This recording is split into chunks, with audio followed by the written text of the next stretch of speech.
आज का टॉपिक है थ्योरीज ऑफ पर्सनालिटी डेवलपमेंट।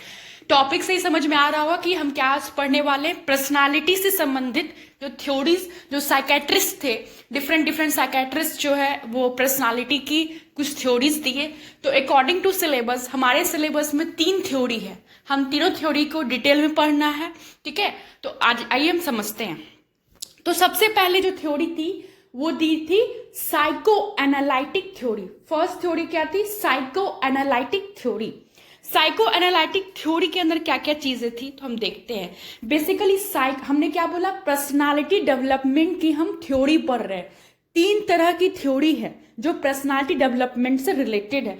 तीनों थ्योरी बहुत ही डिटेल है क्योंकि सिलेबस में आपको पढ़ना है, तो 1 बाय 1 सेपरेट करके हम पढ़ेंगे। आज जो हम थ्योरी पढ़ रहे हैं वो है साइको एनालिटिक थ्योरी। तो साइको एनालिटिक थ्योरी में क्या क्या चीजें आती है वो हम देखेंगे आज, ठीक है। तो साइको एनालिटिक थ्योरी को हम 3 कैटेगरी कर सकते हैं कि साइको एनालिटिक थ्योरी में आखिर जो साइकेट्रिस्ट थे उन्होंने दिया क्या। तो फर्स्ट दिया एलिमेंट ऑफ पर्सनालिटी, कि जो पर्सनालिटी है उसका एलिमेंट क्या है, ठीक है। दूसरा है टोपोग्राफी थ्योरी ऑफ माइंड, क्या है? Topography theory of mind. और थर्ड है थ्योरी ऑफ साइकोसेक्सुअल डेवलपमेंट। हमने क्या बोला? हमने बोला साइको एनालिटिक थ्योरी में 3 चीजें पढ़नी है, element of personality, topography theory of mind और थ्योरी ऑफ साइकोसेक्सुअल डेवलपमेंट। यही तीनों थ्योरी को मिला के क्या बना? Psycho analytic theory. तो एलिमेंट ऑफ पर्सनालिटी के अंदर क्या आता है? आईडी आता है, ईगो आता है और सुपर ईगो आता है। टोपोग्राफी थ्योरी ऑफ माइंड में क्या आता है? Consciousness, unconsciousness, pre consciousness. और थ्योरी ऑफ साइकोसेक्सुअल डेवलपमेंट में क्या आता है? Oral phase, anal phase, phallic phase, ठीक है, जेनाइटल फेज, लैटेंसी फेज। तो ये जो चीजें हैं उसको हम डिटेल में समझेंगे, ओके। तो अब बात आती है कि जो साइको एनालिटिक थ्योरी है किसने दिया, कौन से जो साइकेट्रिस्ट थे उन्होंने दिया।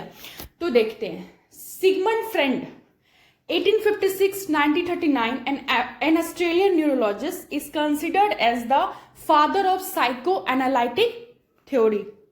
सिगमंड फ्रेड जो था, सिगमंड फ्रेड कौन थे? तो father of psychoanalytic theory, यानी कि साइको एनालिटिक थ्योरी किसने दिया? सिगमंड फ्रेड ने दिया। और इसलिए हम उसे क्या कहते हैं? Father of psycho analytic. तो आज हम समझेंगे एलिमेंट ऑफ पर्सनालिटी। पर्सनालिटी का एलिमेंट किसे कहा गया? आईडी, ईगो और सुपर ईगो को। ये एलिमेंट ऑफ पर्सनालिटी जो है किसमें हम पढ़ रहे हैं? साइको एनालिटिक थ्योरी के अंदर। साइको एनालिटिक थ्योरी में क्या था? एलिमेंट था, टोपोग्राफी था और साइकोसेक्सुअल थ्योरी थी। 3 चीज मिलकर क्या बनाई? Psycho analytic theory. हमने ये पढ़ा और फिर हमने देखा कि father of psychoanalytic theory कौन थे? सिगमंड फ्रेड थे। चलिए आइए बैक होते हैं। तो आईडी क्या है? The ID contains all our biological based drives, it operates according to the pleasure principle। क्या कहता है कि जो आईडी है ना उसके अंदर क्या होती है? बायोलॉजिकल ड्राइव्स होती है और प्लेजर होती है। देखिए समझिए, आईडी मीन्स व्हाट? आईडी मतलब 2 वर्ड, एक बायोलॉजिकल ड्राइव्स और दूसरा प्लेजर। एक बायोलॉजिकल ड्राइव्स और दूसरा प्लेजर, ठीक है।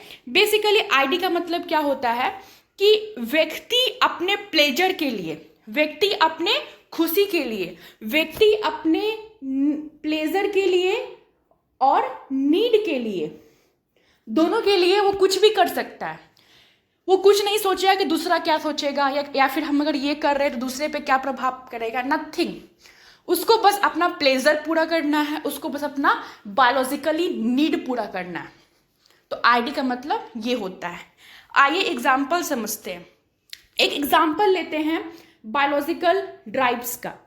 एक बेबी है, ठीक है, वो क्राई कर रहा है। क्यों? क्योंकि उसे भूख लगी है, ठीक है। फिर उसको फीड करवाया गया। फिर जब बेबी को करवाया गया तो वो रोना बंद कर दिया। इसका मतलब क्या था? Biological drives. बायोलॉजिकल ड्राइव्स का मतलब क्या होता है? हंगर। अगर आप मेरे वीडियोस को देखते हो तो आपको पता होगा कि बायोलॉजिकल ड्राइव्स का मतलब क्या। बायोलॉजिकल ड्राइव्स का मतलब ये हुआ कि बॉडी का जो बेसिक नीड है जो भी नीड है वो बायोलॉजिकल ड्राइव्स में आता है, जैसे कि हंगर, जैसे कि सेक्स, ये सब बायोलॉजिकल ड्राइव्स है। तो बेबी को क्या लगी, बायोलॉजिकल नीड्स हुई, क्या चीज़ की, हंगर की, भूख की। बेबी को भूख लगा, बेबी ने क्राई किया, तो उसने ये नहीं सोचा कि मैं रो रहा हूँ, मदर को क्या प्रॉब्लम होगी, नहीं, उसे अपना नीड पूरा करना था। वो रोया, जब उसे मिल्क मिल गया वो चुप हो गया, क्योंकि बेबी को पता है कि जब रोएंगे तब मुझे दूध मिल जाएगा। ठीक है, तो it operates according to the pleasure principle. एक और एग्जाम्पल को समझते हैं, जैसे कि एक मीटिंग है, ठीक है, और एक मीटिंग चल रही है, उसमें एक व्यक्ति को प्यास लगी, तो व्यक्ति ने क्या किया, अपने सीनियर का जो ग्लास था पानी से भरा हुआ उसको पी लिया। एक मीटिंग में एक व्यक्ति, सब लोग बैठे हुए थे, तो एक व्यक्ति ने क्या किया, उसका ग्लास पानी का खाली था, तो बगल में जो उसके सीनियर थे उनका ग्लास जो कि पानी से भरा हुआ था, उसने उस ग्लास को उठाकर पी लिया। ठीक है, पानी उसने किसका पिया, सीनियर के ग्लास से। ठीक है, उसने नहीं सोचा कि सीनियर को जो है ग्लास का पानी पीने से क्या उन्हें बुरा तो नहीं लगेगा, जो है सीनियर मेरे बारे में क्या सोचेंगे, क्योंकि व्यक्ति किस रूप में है, आईडी में है। आईडी का मतलब अगर उसे भूख लगी, अगर उसे प्यास लगी, उसका जो बायोलॉजिकली नीड है, उसका जो प्लेजर है, उसको करने के लिए वो कुछ भी करेगा, वो किसी के बारे में कुछ नहीं सोचेगा। इसीलिए उसने ग्लास उठाया, पानी पिया, उसने नहीं देखा कि सीनियर का ग्लास है तो वो क्या बोलेंगे, नहीं बोले, उसने पी लिया, उसने नहीं सोचा, अपने नीड को बस पूरा करना था, दूसरा क्या सोचता है उससे मतलब नहीं है। जैसे उसका नीड पूरा होगा देन उसका आईडी सेटिस्फाई हो जाएगा। ठीक है, चलिए अब हम समझते हैं ईगो के बारे में। ईगो क्या है? The ego function on the basis of reality principle. जो ईगो है ना वो रियलिटी प्रिंसिपल पे फोकस करता है। जैसे हमने बताया कि the ID focus on what, pleasure, उसी तरह से जो ईगो है वो किस पे फोकस करता है, रियलिटी पे फोकस करता है, रियलिटी। जैसे कि ईगो में व्यक्ति सोचता है कि दूसरा उसके बारे में क्या सोचेंगे। ठीक है, ईगो का मतलब क्या हुआ कि व्यक्ति के अंदर ईगो है कि नहीं हम ये नहीं कर सकते। क्यों नहीं कर सकते? क्योंकि दूसरा क्या सोचेगा। आईडी में क्या था, मुझे दूसरे से फर्क ही नहीं पड़ता, मुझे प्लेजर है, मुझे बायोलॉजिकली नीड है, मैं करूँगा, है ना। बट ईगो में व्यक्ति दूसरे के बारे में सोचता है। फॉर एग्जाम्पल, जैसे कि उसी वे एग्जाम्पल लेते, एक मीटिंग हो रहा था, उसमें एक व्यक्ति जो जूनियर थे उसका ग्लास खाली था, तो उसे बहुत ज़ोर से प्यास लगी। ठीक है, लेकिन वो व्यक्ति अपने सीनियर का ग्लास उठाकर नहीं पिया, बल्कि वो वेट किया कि ग्लास जो है दोबारा जो है रिफिल होगा ड्यूरिंग मीटिंग। कोई तो आएगा जो ग्लास मतलब ग्लास में पानी डालेगा, ग्लास को रिफिल करेगा, है ना। तो क्योंकि अगर मैं सीनियर का ग्लास उठाकर पीता हूँ तो शायद उन्हें अच्छा नहीं लगेगा। उसके अंदर ये ईगो थी, उसके अंदर ये चीज़ थी कि वो दूसरे के बारे में सोच रहा था। उसने वेट किया ग्लास को रिफिल होने का। This is the example of what, ego. यानी ईगो में व्यक्ति को पता होता है what is right, what is wrong, क्या सही है और क्या गलत है। बट आईडी मीन्स दूसरा भाड़ में जाए, उसको अपना नीड को सेटिस्फाई करना, वो अपने खुशी के लिए किसी को भी कुछ भी कर सकता है। उसको फर्क ही नहीं पड़ेगा कि दूसरा हर्ट हो रहा है या फिर दूसरा को प्रॉब्लम है या दूसरा क्या मेरे बारे में सोचेंगे। नहीं, उसको अपना आईडी पूरा, मतलब आईडी इन द सेंस उसको प्लेजर, उसको नीड पूरा करना है। ईगो में क्या होगा, व्यक्ति वेट करेगा, व्यक्ति दूसरे के बारे में सोचेगा कि नहीं हम ये नहीं कर सकते, ये चीज़ सही है और ये चीज़ गलत है, उसको डिफ्रेंशिएट करने आता है। ठीक है, तो ईगो क्या करता है, ईगो देखिए नेक्स्ट पॉइंट में कि it maintain the harmony between the external world, the ID and the super ego. यानी कि जो आईडी है और जो सुपर ईगो उसके बीच में बैलेंस कौन करता है, तो ईगो करता है। नेक्स्ट समझते हैं, नेक्स्ट है सुपर ईगो। ईगो, ईगो से भी ऊपर, it is called super ego. ठीक है। तो ईगो में क्या होता है, सही और गलत का समझता। तो सुपर ईगो कहता है the superego is refers to as the perfectional principle. उसमें क्या था, आईडी में ये चीज थी भैया कि भूख अगर लग गया, ठीक है, यानी कि बायोलॉजिकल नीड्स है पूरा करना है, ठीक है। प्लेजर, आईडी मतलब प्लेजर। और फिर जो ये थी ईगो, वो किस पे थी, वो थी रियलिस्टिक प्रिंसिपल पे। वो रियल में जी रहा था कि अगर सीनियर का ग्लास उठाकर मैं पीऊंगा तो सीनियर को बुरा लगेगा, ये रियलिटी थी और उसमें वो जी रहा था, ठीक है। और सुपर ईगो में क्या होता है, व्यक्ति एकदम परफेक्शन पे काम करता है, परफेक्शन, क्योंकि ये ईगो से भी ऊपर है। इसमें व्यक्ति और सोचता है कि क्या सही है क्या गलत है, परफेक्शन पे काम करता है। तो कहता था superego is important to socialization of the individual. एक व्यक्ति को सोशलाइजेशन होने के लिए, सोसाइटी में एक अच्छा रिस्पेक्ट के लिए उसके पास सुपर ईगो होना बहुत जरूरी है, उसके पास परफेक्शन होना बहुत जरूरी है, ठीक है। तो बेसिकली जो सुपर ईगो है वो मोरल पे काम करती है, ठीक है। जैसे कि अब क्या होता है जनरली, एक होता है अरेंज मैरिज, एक होता है लव मैरिज। तो सोसाइटी में जो लव मैरिज है उसको एक्सेप्ट नहीं ज़्यादातर किया जाता है।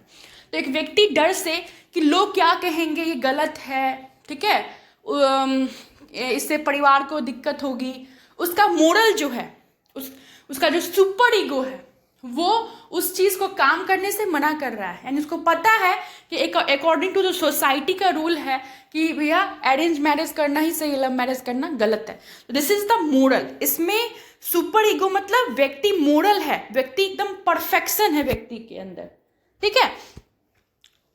जैसे कि दूसरे के ग्लास, जैसे उसको पता है कि मुझे प्यास लगा है तो मैं पानी नहीं पीऊंगा, क्योंकि दूसरे के ग्लास से पानी पीना अच्छी बात नहीं है, क्योंकि हो सकता है कि जो हमारे सीनियर हैं उसको बुरा लग सकता है, या अगर मैं ऐसा करूंगा दूसरे के ग्लास उठा के पानी पी लूंगा तो ये मेरी पर्सनालिटी को सूट नहीं करता है, ये मेरी ऐसी पर्सनालिटी नहीं है।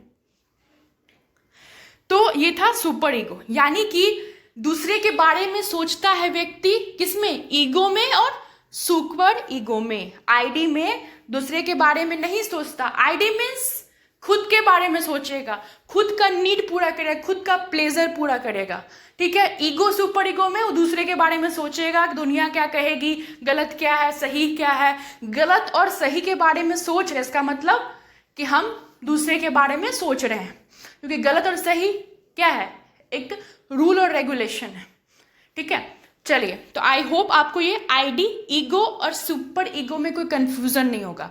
अब नेक्स्ट था टोपोग्राफी। टोपोग्राफी में क्या था, कॉन्शियसनेस, अनकॉन्शियसनेस और प्री कॉन्शियसनेस, ठीक है। अब हम इसे समझेंगे, टोपोग्राफी थ्योरी ऑफ माइंड, ठीक है। टोपोग्राफी थ्योरी ऑफ माइंड में तीन चीजें, conscious, unconscious and pre conscious, ठीक है। तो अनकॉन्शियस, कॉन्शियस और प्री कॉन्शियस को समझने के लिए हमें समझना होगा चीजें आइसबर्ग फिनोमेना। इसे हम किस नाम से जानते हैं, आइसबर्ग फिनोमेना। जब आप इसे समझोगे तो आपको कॉन्शियस, अनकॉन्शियस और प्री कॉन्शियस तीनों चीज समझ में आ जाएगा। तो इसमें कुछ नहीं है, एक मतलब कि पानी है तो पानी के अंदर एक बहुत ही बड़ा बर्फ का टुकड़ा डाला गया। तो बर्फ का जो लार्ज पार्ट था, मतलब बर्फ का जो मेजर पार्ट था वो पानी के अंदर गया, ठीक है। पानी के अंदर आप यहाँ देख सकते हो कि मोस्ट ऑफ द पार्ट जो है वो कहाँ है, पानी के अंदर है। तो पानी के अंदर है, इसका मतलब इनविजिबल है, मतलब वो दिखाई नहीं दे रहा है। तो जो पानी के अंदर था वो क्या था, अनकॉन्शियस माइंड था। व्यक्ति का जो अनकॉन्शियस माइंड है वो कंपेयर किया गया है, ठीक है। बर्फ का टुकड़ा, एक लार्ज बर्फ का टुकड़ा है, ठीक है, उसका मेजर पार्ट जो पानी के अंदर है वो जो हमें दिखाई नहीं दे रहा है, दैट इज अनकॉन्शियस माइंड। और पानी के ऊपर का भाग, माने पानी के ऊपर जो बर्फ का टुकड़ा का पार्ट है, ठीक है, वो क्या हुआ, कॉन्शियस माइंड हुआ। और इसके बीच का जो पार्ट है, लाइक ऐसे समझो, ये कॉन्शियस, ठीक है, ये वाला पार्ट अनकॉन्शियस, और जो मिडिल पार्ट है this is called pre conscious mind, okay. यानी कि तो कॉन्शियस माइंड क्या है, विजिबल है। कॉन्शियस माइंड क्या है, विजिबल है, पानी के अंदर बर्फ का टुकड़ा। तो बर्फ का वो पार्ट जो बाहर है दैट इज विजिबल, एंड बर्फ के अंदर यानी कि पानी के अंदर जो डूबा हुआ है बर्फ का टुकड़ा वो दिखाई नहीं दे रहा है, इसलिए इनविजिबल। और जो मिडिल में है वो क्या है, प्री कॉन्शियस है। बेसिकली देखिए यहाँ पे वही कह रहा है, a large ice cube are submerged into the water, the largest proportion of the ice that are submerged is unconscious and the visible portion of the ice are unconscious mind. यानी कि जो मेजर पार्ट जो submerge है water में वो क्या है, unconscious है, और जो विजिबल पोर्शन है जो आपको दिखाई दे रहा है पानी के बाहर वो क्या है, कॉन्शियस माइंड है। ठीक है, तो बेसिकली जो सिगमंड फ्रेड थे, बात को समझिएगा, जो सिगमंड फ्रेड थे उन्होंने क्या किया, माइंड को समझाया, माइंड को क्या किया, एक्सप्लेन किया। कैसे? उसने कहा कि देखिए जो आपको दिखाई देता है मीन्स जो आप काम में लेते हैं, जैसे कि आप कोई वर्क कर रहे हैं तो आपका कौन सा माइंड काम कर रहा है, कॉन्शियस माइंड काम कर रहा है। अभी आप लेक्चर देख रहे हैं, वीडियो देख रहे हैं तो पूरे फुल कंसंट्रेशन से देख रहे हैं ना, तो जो आप वर्क में ले रहे हैं वो कॉन्शियस माइंड होता है। ठीक है, जो कि बहुत ही छोटा सा पार्ट होता है, जैसे कि आपने आइसबर्ग फिनोमेना देखा कि जो कॉन्शियस माइंड होता है वो क्या होता है, बहुत छोटा होता है। उस छोटा सा माइंड यानी जो कॉन्शियस माइंड है वो छोटा होता है, उससे कई गुना बड़ा कौन सा माइंड होता है, अनकॉन्शियस माइंड होता है। अनकॉन्शियस माइंड कई गुना ज्यादा होता है कॉन्शियस माइंड से।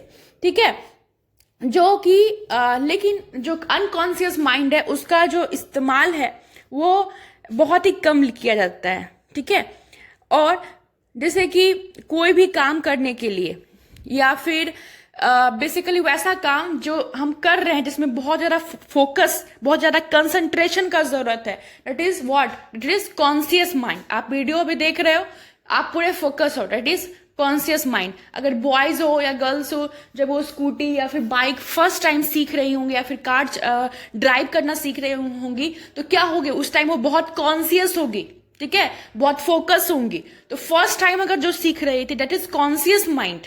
ठीक है, बट अब क्या है, बहुत सारे बच्चे होंगे जो क्या करते हैं कि साइकिल चलाते हैं और साइकिल चलाते समय जो है मोबाइल भी यूज कर लेते हैं, मोबाइल फोन भी चला लेते हैं। ये वाला कौन सा पार्ट हो गया, अनकॉन्शियस माइंड हो गया। ठीक है, कॉन्शियस माइंड इज व्हाट, जब आप फर्स्ट टाइम जब आप फर्स्ट टाइम क्या कर रहे थे, साइकिल चलाना सीख रहे थे। अनकॉन्शियस माइंड इज व्हाट, जब आपने अब कंटिन्यू आपका रेगुलर हो चुका है साइकिल चलाना, इट इज अनकॉन्शियस माइंड। मतलब अनकॉन्शियस माइंड मतलब चीजें अब फिक्स हो चुकी है, चीजें अब आपके माइंड में सेटअप हो चुकी है। ठीक है, जैसे कि आप समझो कि आप फर्स्ट टाइम जब आप बच्चे थे, जब आप चलना सीख रहे थे, ठीक है, जब आप चलना सीख रहे थे तो क्या होता है कि एकदम फोकस होके इंसान चलता है ना, डगमगाता है कदम एकदम फोकस होके। लेकिन अभी क्या है, अभी आप जो है वॉकिंग भी करते हो, साथ में हाथ में मोबाइल फोन भी आप चलाते हो। इसका मतलब क्या हुआ, इसका मतलब ये हुआ कि जो आपका स्टेप्स है चलने का वो आपके अनकॉन्शियस माइंड में फिक्स हो चुका है, अनकॉन्शियस माइंड में फिक्स हो चुका है। इसीलिए आपको फोकस और कंसंट्रेशन की जरूरत नहीं होती और आप मोबाइल फोन भी साथ में चलाते हो। इट मीन्स दैट आपका उस टाइम अनकॉन्शियस माइंड काम कर रहा है। ठीक है, तीसरा, जैसे किसी को ना जो आपका हैबिट है स्मोकिंग करना, ठीक है, जो आपका बिहेवियर है, हाउ टू बिहेव, वो क्या है, अनकॉन्शियस माइंड में होता है। यानी कि हमें समझे कि जो कॉन्शियस माइंड है वो बहुत छोटा है और अनकॉन्शियस माइंड बहुत ही बड़ा है। ठीक है, जैसे कि आपको ये पता है कि हाँ मुझे टीवी कैसे ऑन करना है, या फिर आप लाइट अगर कट गई, आपके रूम में लाइट नहीं है लेकिन आप बता दोगे कि हाँ कौन सा सामान कहाँ रखा हुआ है। What is this, this is unconscious mind. जो चीजें, जो इंस्ट्रक्शन आपके माइंड में सेट है पहले से, दिस इज अनकॉन्शियस माइंड। और कोई नई चीजें सीख रहे हो आप, मान लीजिए जैसे गर्ल्स हैं, वो होता है ना टेलर, जैसे कि सुई वाला जो काम होता है, धागे वाला काम होता है, तो वो सब फर्स्ट टाइम वो सीख रही है, टेलर वाला ट्रेनिंग ले रही है। देन फिर क्या होता है, वो एकदम कंसंट्रेट होके, फोकस होके वो चीजें सीखती हैं। तो आप देखिए कई सारी जो महिला जो सिलाई वगैरह करती हैं वो अपना मशीन पैर चलाती हैं और गपशप भी कर रही हैं। ठीक है, तो ये क्यों हो रहा है, क्योंकि अब उनके माइंड में जो है सब कुछ सेटअप हो चुके। तो आई होप आप समझ गए होंगे conscious means what, conscious means aware, आपका माइंड अवेयर है, आपका माइंड फोकस, आपका माइंड कंसंट्रेट है, वो सारे वर्ड कॉन्शियस में आएंगे। अनकॉन्शियस माइंड क्या होगा, अनकॉन्शियस माइंड मतलब जो चीजें पहले से सेट हो चुकी है आपका स्टोर हो जाएगा कॉन्शियस में, सॉरी अनकॉन्शियस में। एक और चीज, मान लीजिए किसी व्यक्ति के साथ, किसी गर्ल्स के साथ रेप हो गया, ठीक है, अब वो इमोशन जो है बहुत पेनफुल है, ठीक है, तो अब वो जो इमोशन, जो पेनफुल इमोशन, जब उसके साथ जो रेप हुआ, वो सारा चीज कहाँ सेट हो जाएगा, उसके अनकॉन्शियस माइंड में सेट हो जाएगा, ठीक है, कहाँ सेट हो जाएगा, अनकॉन्शियस माइंड में सेट हो जाएगा। ओके, तो यही बोला जा रहा है कि जो आपका कॉन्शियस माइंड है वो बहुत छोटा है, अनकॉन्शियस माइंड बहुत ही ज्यादा बड़ा है, और जितना अनकॉन्शियस माइंड हमारे जो लाइफ स्टाइल है उसमें हम ज्यादातर यूज करते हैं अनकॉन्शियस माइंड को कई गुना ज्यादा is compare to conscious mind, ठीक है। और ऐसे समझते हैं, जो अनकॉन्शियस माइंड होता है ना, वो मेजर पोर्शन होता है। अनकॉन्शियस माइंड जो होता है जिसमें कि सब कुछ पहले से ही फिक्स, पहले से ही सेटअप रहता है, ठीक है। जैसे कि आपको सपने आते हैं, तो सपने जो आते हैं, ड्रीम कॉन्शियस माइंड का पार्ट है या अनकॉन्शियस माइंड का पार्ट है या प्री कॉन्शियस माइंड का पार्ट है, ठीक है। देखिए, ड्रीम, सपने आप वही देखते जो आप सोचते हो, ठीक है, या फिर जो आप सोचते हो, जैसे कि मान लीजिए कि दिन भर का लाइफ स्टाइल में कुछ आपके साथ ऐसा इंसिडेंट हुआ या कुछ बातें हैं या आप किसी से कुछ कहना चाहते हो, कह नहीं पा रहे, देन फिर वो सपने में आता है, ठीक है। तो यानी कि अनकॉन्शियस माइंड, क्या आप सपने में फोकस थे, क्या आप सपने में कंसंट्रेट थे? नहीं, वो चीजें आपके अंदर आई, आपने उसको अनकॉन्शियस माइंड में डाल दिया, और जब रात हुई तो वही अनकॉन्शियस माइंड से, unconscious mind means what, that is automatic, वो अपना अनकॉन्शियस माइंड में चला गया, ठीक है। उसके बाद आपने सुनी होगी कि कोई व्यक्ति बोलता है कि हम बोले नहीं, ये बात जो है मेरे मुंह से गलती से निकल गया, कहते हैं ना कि अरे हम ऐसे सोचते नहीं है, बट मेरे दिमाग से मतलब निकल गया बस। तो हम उसे रिप्लाई करते हैं ना कि निकल कैसे गया, जब तक आप ऐसा मेरे बारे में सोचे नहीं तो कैसे निकल गया, है ना। इट मीन्स दैट आपने सोचा, वो चीजें आपके अनकॉन्शियस माइंड में चली गई थी, ठीक है, और सडनली आपके माइंड में थी, इसीलिए कुछ इंसिडेंट हुआ तो अनकॉन्शियस माइंड से ऑटोमेटिक आपका निकल गया, ठीक है। जैसे कि बहुत सारे बच्चे जो अब्यूज करते हैं, ठीक है, गाली गलौज करते हैं, तो क्या होता है, पेरेंट्स के सामने बहुत अच्छे बन जाते हैं कि भैया हम तो गाली जानते ही नहीं, गाली क्या होता है, ठीक है। लेकिन कभी जब ऐसा कंडीशन ऐसा आता है समटाइम्स, तो वो क्या करते हैं कि अचानक से उनके मुंह से गाली निकल जाता है, अब्यूज वर्ड निकल जाता है। क्यों? क्योंकि उनके अनकॉन्शियस माइंड में वो सारे अब्यूज वर्ड फिक्स थे पहले से ही, और जब ऐसा सिनेरियो बना, सिचुएशन बना, देन उनके मुंह से निकल गया, that is unconscious mind. I hope समझ गए होंगे, ठीक है। प्री कॉन्शियस माइंड क्या है, तो प्री कॉन्शियस माइंड देखिए समझिए, जैसे कि ये आपका कॉन्शियस माइंड हो गया, ये आपका अनकॉन्शियस माइंड हो गया, इसके बीच वाला पार्ट क्या है, प्री कॉन्शियस, मतलब एक बैरियर की तरह काम करता है। कॉन्शियस माइंड का पार्ट, कॉन्शियस माइंड का कंटेंट अनकॉन्शियस में नहीं जाता, अनकॉन्शियस माइंड का कंटेंट कॉन्शियस में नहीं जाता, ठीक है। तो व्यक्ति का जो बिहेवियर है, ठीक है, वो किस में है, वो अनकॉन्शियस माइंड में है, ठीक है। जैसे कि आप ऐसे भी समझ, आप अब्यूज वाला जो आपको है मैं एग्जांपल दे भी चुकी हूं। उसके बाद आप जैसे पहली बार गाड़ी चला, जैसे मैंने बहुत सारा एग्जांपल दिया कि जब आप अब्यूज वाला एग्जांपल दिया कि अचानक से पेरेंट्स के सामने नहीं निकलता है लेकिन निकल गया, फिर पहली बार आप गाड़ी चलाना सीख रहे थे तो कॉन्शियस था, लेकिन आप रेगुलर चलाने सीख रहे थे, दैट इज अनकॉन्शियस। आप पहली बार चलना सीखे, दैट इज कॉन्शियस, लेकिन आप अब मोबाइल फोन के साथ वॉक करना चलना जानते, दैट इज अनकॉन्शियस, ठीक है। एंड एक और कौन था एग्जाम्पल, कोई व्यक्ति है, ठीक है, वो अब्यूज कर रहा है, तो मान लीजिए उसके पेरेंट के सामने निकल गया, दैट इज अनकॉन्शियस, क्योंकि उसके बिहेवियर में था वो चीजें, गाली गलौज करना, वो अनकॉन्शियस माइंड में था, सिचुएशन आई तो निकल गया। This is the difference between conscious, unconscious and pre conscious. If you have confusion you can ask, ठीक है, कमेंट में कर दीजिएगा। आई होप आपको ये वीडियो अच्छा लगा होगा तो प्लीज लाइक कीजिए, शेयर कीजिए। एंड जो नेक्स्ट है साइकोसेक्सुअल, वो आपको अगले पार्ट में मिलेगा क्योंकि वीडियोस बहुत लॉन्ग हो जाएगी। Thank you so much.